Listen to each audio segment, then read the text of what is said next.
Get your coffee.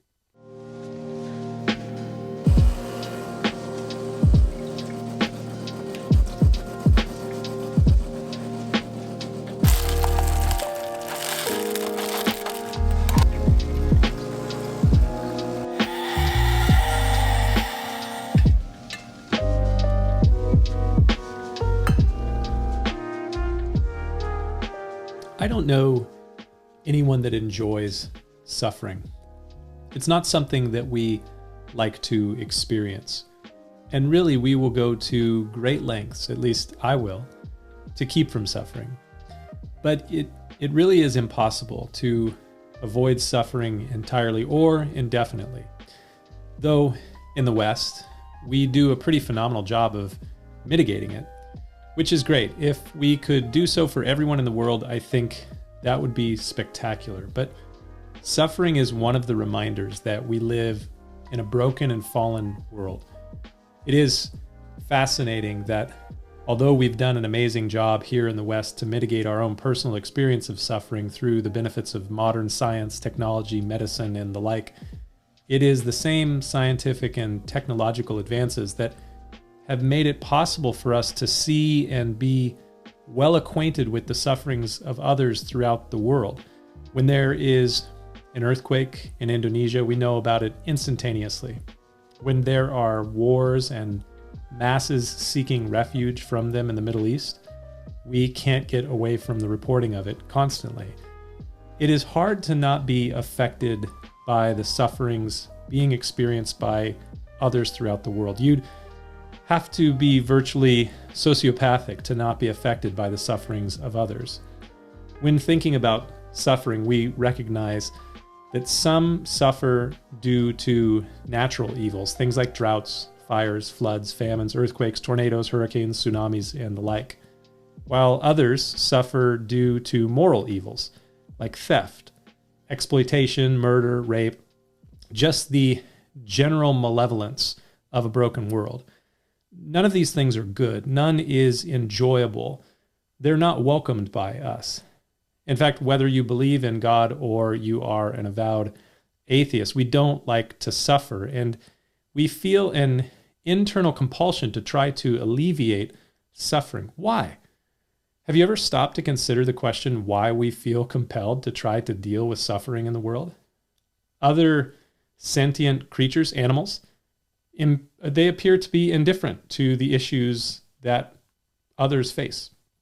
And other species, they don't look across the species and try to figure out how to fix those things. But we, humans, are not only aware of our own problems, our own suffering, but we are aware that other humans have potentially bigger problems than we do. And we are aware of the problems and sufferings of other non-human creatures too. And there is this internal drive, a compulsion to do something to deal with suffering. Why? I want to suggest to you that we feel compelled to address the evils and the sufferings caused by those evils in the world because we desire and expect a resolution to evil and suffering. You see, for the Bible-believing Christian, suffering is ultimately the result of the fall that is described in the first book of the Bible, in the book of Genesis in chapter 3. And referencing that fall, the Apostle Paul wrote in the New Testament book of Romans, "Through one man sin entered the world, and death through sin, and thus death spread to all humanity." The Christian believes that pain, sorrow, suffering, and death are the result of humanity's sinful rebellion and disobedience described in Genesis 3. In a sense, the reason that we feel as though the evils and sufferings in this world make the world not as it is supposed to be is because the world is not as it is supposed to be. It's not as God originally created it or intended it to be. So that deep desire and compulsion for a resolution to suffering, it resides in us because there is and will be a resolution. It will be resolved. The Apostle Peter wrote, "Beloved, do not think it strange concerning the fiery trial, which is to try you, the suffering, as though some strange thing happened to you, but rejoice to the extent that you partake of Christ's sufferings, that when his glory is revealed, you may also be glad with exceeding joy. So Peter connects trials and suffering to future glory and exceeding joy.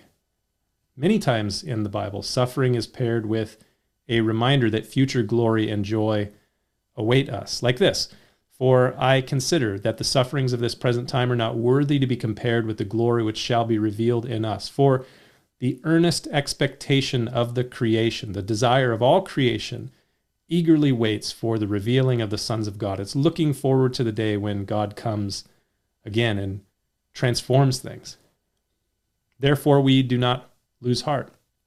Even though our outward man is perishing, yet the inward man is being renewed day by day. For our light affliction, our suffering in this world, which is but for a moment, is working for us a far more exceeding and eternal weight of glory. While we do not look at the things which are seen, but at the things which are not seen. For the things which are seen are temporary, but the things that are not seen are eternal. And then the final book of the Bible, nearing the very end, the Apostle John says, now I saw a new heaven and a new earth, for the first heaven and the first earth had passed away. And then I, John, saw the holy city, the new Jerusalem, coming down from heaven from God, prepared as a bride adorned for her husband. And I heard a loud voice from heaven saying, behold, the tabernacle of God is with men, and he will dwell with them, and they shall be his people, and God himself will be their God, and God will wipe away every tear from their eyes. And there shall be no more death, nor sorrow, nor crying. There shall be no more pain, for the former things have passed away. And then he who sat on the throne said, behold, I make all things new. And he said to me, write, for these words are faithful and true.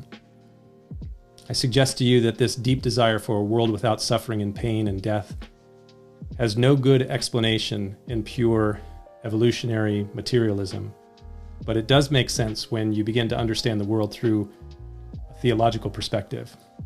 So, Lord, your kingdom come, your will be done, on earth as it is in heaven. Something to think about as you start your day today. We'll see you next time.